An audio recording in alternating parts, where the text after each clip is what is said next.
Rebonjour, on se retrouve une dernière fois aujourd'hui. Ouais, ça fait trois dans la même journée, mais j'en profite que j'ai le temps aujourd'hui. Je fais tout et comme ça, on n'en parle plus. Une dernière vidéo, donc, pour vous faire part des derniers arrivés dans ma palle. Mes dernières acquisitions et aussi des livres qu'on m'a prêtés. Je vais vous montrer tout ça. J'ai acheté un truc bizarre dessus. Le tome 4 de la confrérie de la Dague Noire, La main révélée de J.R. Ward, donc chez Milady. Donc, dans ce tome 4, il est question de Butch. Euh, vu comme j'ai aimé le 3, j'ai vraiment hâte de lire ce tome 4. Je pense que je vais lire toutes mes lectures communes et j'espère que je l'aurai lu au mois de janvier parce que j'ai vraiment envie de le lire. Ensuite, j'ai acheté le tome 1 de Alpha et Oméga, Le cri du loup de Patricia Briggs, donc toujours chez Milady.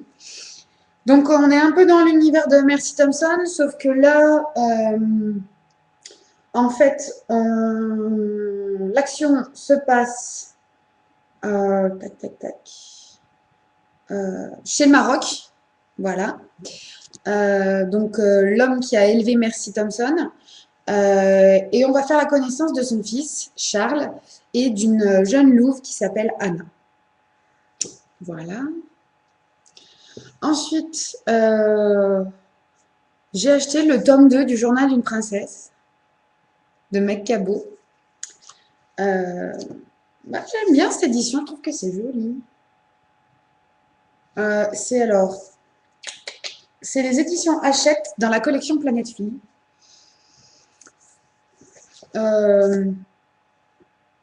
En fait, il coûtait pas cher et du coup, j'ai acheté parce que j'ai lu le tome 1 il y a quelques temps, même quelques années, je dirais. Et j'ai bien envie de savoir quand même ce qui va lui arriver à notre Mia. Je sais pas, j'avais envie, donc je me suis dit pourquoi. Après, j'ai acheté le tome 1 de Kate Daniels, Morsure magique d'Ilona Andrews, donc encore une fois chez Milady. Parce que celui-ci, il est dans le Baby Challenge Bitlit de 2012. Il faut que j'aille voir. J'ai vu que Jess, elle avait fait sa chronique. Je vais aller voir ce qu'elle en a pensé parce que je ne sais pas du tout à quoi m'attendre. On va voir. Ensuite, j'ai acheté alors un recueil d'histoires en fait d'auteurs Bitlit, donc de Kelly Armstrong, Jim Butcher et d'autres. En fait, 9 auteurs, 9 nouvelles et 9 façons différentes de vivre sa lune de miel. Alors, j'ai adoré la couverture en plus. Je suis une fan de mariage. Je me dis que ça peut être pas mal.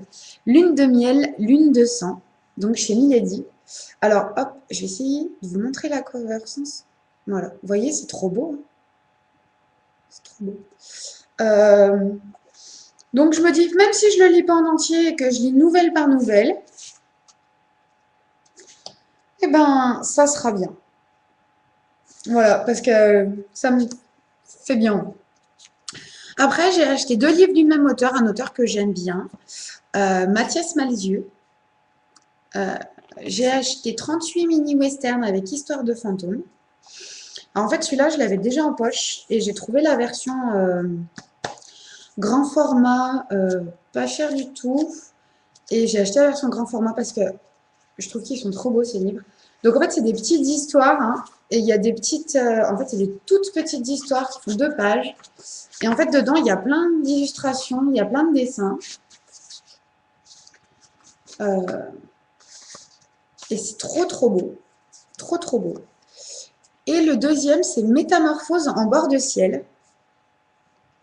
Donc celui-là, c'était chez Pylone ou Pylôme, je sais pas, j'arrive pas à lire.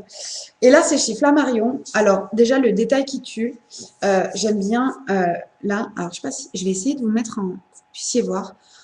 Sur la sur la tranche, il y a écrit Métamorphose en bord de ciel. Alors, je sais pas. Là, vous voyez peut-être. C'est trop, trop beau. Et dedans, c'est pareil. Alors, hop, il y a des dessins qui sont juste sublimissimes. Euh, voilà. J'adore. Je trouve ça magnifique. C'est un univers que j'adore. J'apprécie beaucoup, beaucoup, beaucoup ce genre de dessin un petit peu foufou, un petit peu univers un peu Tim Burton, tout ça, avec des formes et des univers bizarres. Voilà. Je trouve ça trop beau. J'ai vraiment, vraiment hâte de le lire. C'est un très, très beau livre. Euh, il est en dur. Ça, par contre, j'aime bien le dur pour lire, c'est moins pratique, je trouve. Mais la tranche, elle est trop, trop belle. Voilà. Et après, on m'a prêté alors de la chiclite éditée chez Fleuve Noir. Alors, Reine du lycée d'Alison Noël. Alors, c'est un auteur je sais pas pourquoi son nom, j'ai déjà entendu.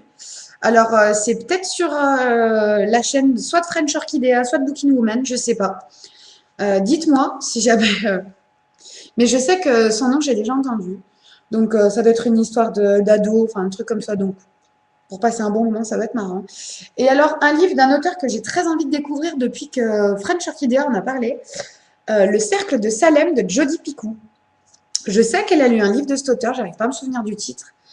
Et depuis, j'ai envie de découvrir. Donc voilà. Voilà, voilà. Et ben, ça sera tout pour mes acquisitions. C'est déjà pas mal. Ça en fait un peu plus encore dans ma palle. Ça va faire mal. On commence l'année 2012 en beauté. Et encore, il m'en reste à acheter. Parce que le Papa Noël a été généreux et qu'il faut que je m'achète des livres. Mais je vais attendre un peu pour voir ce qui va sortir là, s'il y a des trucs qui me font envie et tout et tout. Donc voilà. Allez, cette fois, je vous laisse pour de bon aujourd'hui. Je vous fais plein, plein, plein de gros, gros bisous. Et je vous dis à très, très vite pour une nouvelle vidéo. Salut!